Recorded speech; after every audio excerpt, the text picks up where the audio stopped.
What is up, guys? Welcome back to my video. This is Motorious, and today I am going to be breaking down and highlighting some of the most epic games from last weekend. Games that went down to the wire, games that really mean a lot to the Overwatch competitive scene. So if you missed any of these games, this video is the perfect video for you. So without further ado, let's go over that first match. And we had the most epic match in this season so far, in my opinion, the London Spitfire against the New York Excelsior. Boy, it was a slugfest. Let me go over the score for you right now. In the first map of Nepal, New York Excelsior takes it 2-1. It was very close. Then London Spitfire answers back on Paris, winning that map 4-3.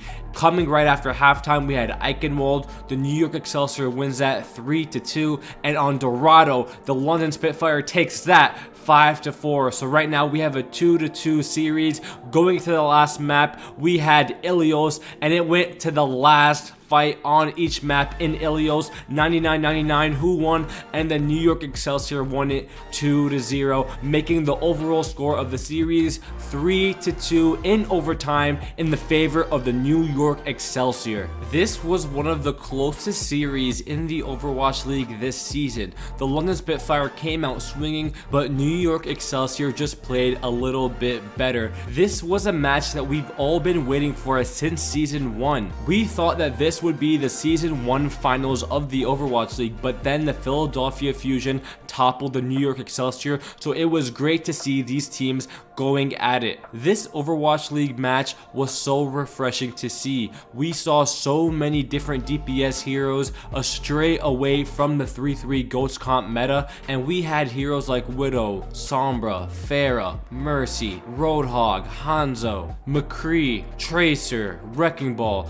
We just saw such a variety of heroes being played by both teams, and this is where I beg to question, is the Houston Outlaws kind of shaping this new meta? Because they're one of the first teams to play to their strengths and not care about that 3-3 composition, and to play to heroes that they like. So for example, Jake would be playing Junkrat, he would be playing Pharah. So are these new teams kind of adapting or taking that strategy into their own hands? We'll have to find out in the future, but let's talk about this match. Many of these maps would come down to the final fight. New York Excelsior just seemed to be more engaging and more aggressive when it came to the focus fire. The London Spitfire does have a new support player playing for them, Quartermain, so maybe they're not all intact with the strategy and synergy right now, but the New York Excelsior just came out on top because they had a really concrete strategy with Sabioli playing the Sombra, harassing Bedosian and Quartermain. They seemed to be more aggressive than the London Spitfire with the right situation, so they knew when to be aggressive and they capitalized on their aggression. They all deserve the credit, but Mano on his Reinhardt really outplayed Jester in this match. But let's talk about the MVP.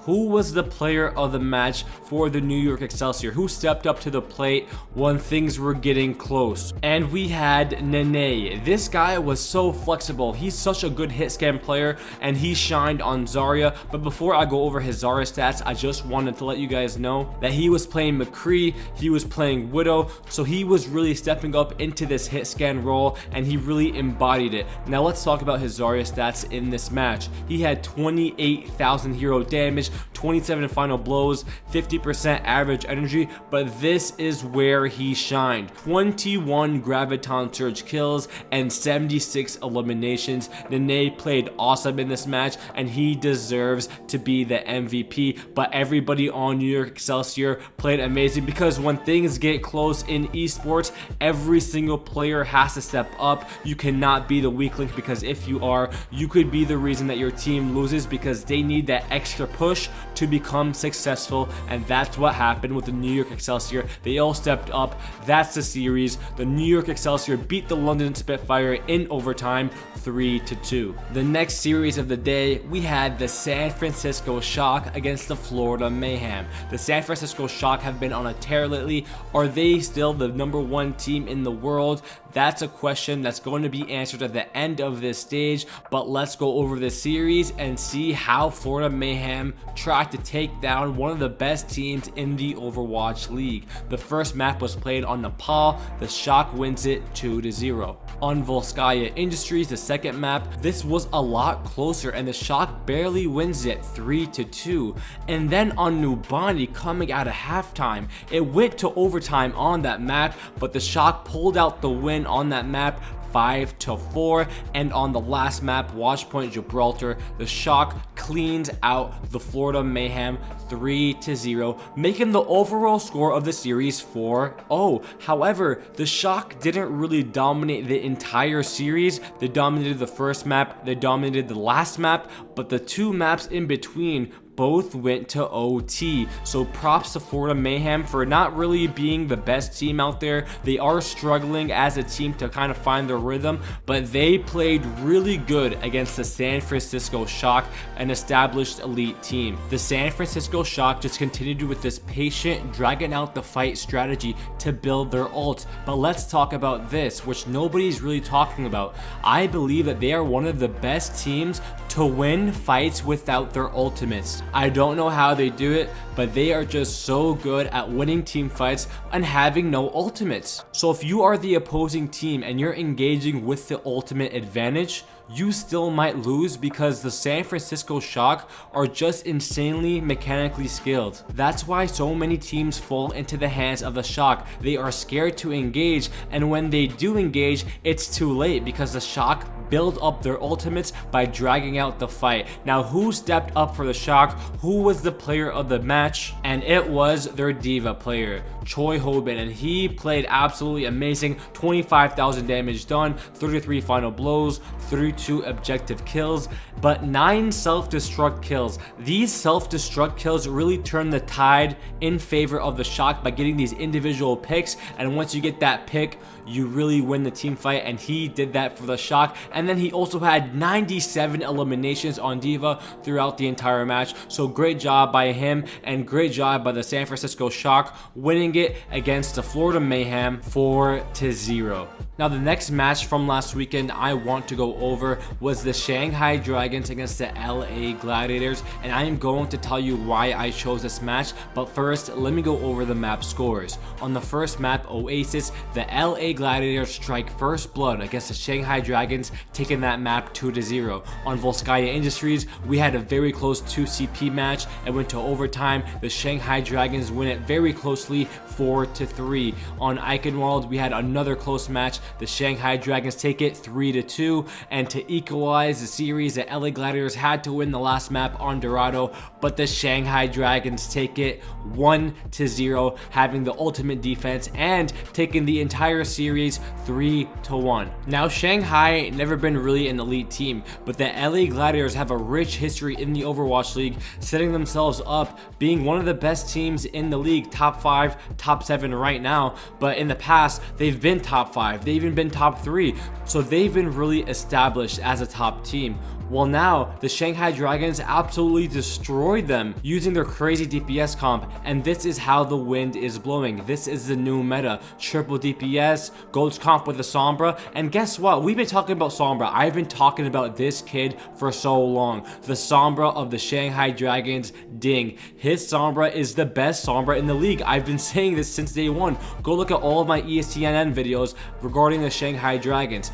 I highly praise Ding all the time, and now is his time to shine on Sombra when Sombra is the meta. What's funny is that he was actually player of the match with his Pharah. He's actually a great Pharah player, which shows his flexibility, and that's what you need in a DPS player today, that flexibility to play all these different types of heroes whenever the meta shifts, and Shanghai will easily be a top 7, top 8 team moving forward. Now let me go over his stats on Pharah in the match. He had 37,000 damage done on Pharah, 34 final blows, 12 barrage kills. His average time to ult was 1 minute and 20 seconds, and he had 61 eliminations. Congratulations to Ding, and congrats to the Shanghai Dragons, who've been waiting for this meta for a while. They needed this meta, and this is their time to step up to the plate and make playoffs. And with that, the series concludes 3-1. The Shanghai Dragons beat the mighty LA Gladiators.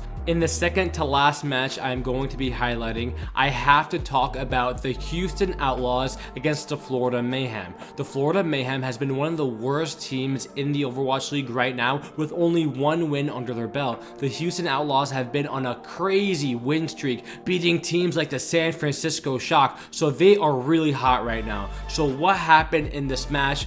Well, let's go over the maps. The first map, Ilios, the Houston Outlaws reign supreme and wins it 2-0. The second map, Paris, the Florida Mayhem actually come out on top and win it 3-2.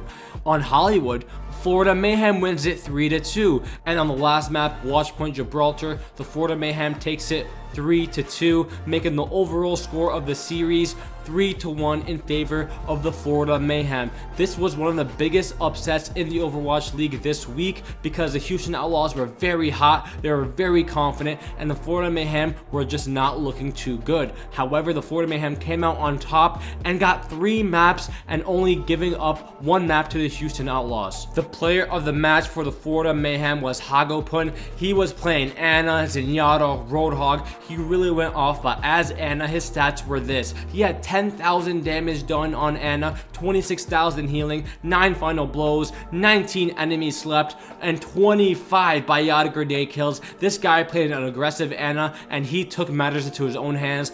And that's how the Houston Outlaws and the Florida Mayhem series turned out. The Florida Mayhem came out on top 3-2. Now finally, going into the last match I want to talk about, I am going to talk about the match that shocked the entire Overwatch League world. The first time the Vancouver Titans have been beaten in the regular season. It's the LA Valiant against the Vancouver Titans. In the first map, Oasis, the Vancouver Titans actually asserted their dominance as being one of the best teams in the league and beat the LA Valiant on Oasis 2-0. On Paris, the LA Valiant stand right back up and they win it 2-1. Coming out of halftime on Eichenwald's the third map, the LA Valiant win it in a very close map 3-2. And on the last map, we had Dorado and the LA Valiant smoked the Vancouver Titans 3-1. This was an absolute thriller. The crowd was on its feet cheering for the LA Valiant because they were the clear underdogs. The casters were going wild. This was such a crazy game to watch, and if you have time, you have to watch this game because it's one of the classics of the Overwatch League. Thank you guys so much for watching. I hope you guys enjoyed the Overwatch League for the rest of this week. If you enjoyed this video, please give it a like, and if you enjoy Overwatch League content, subscribe to this channel. My name is Motorius, and this video is brought to you by ESTNN.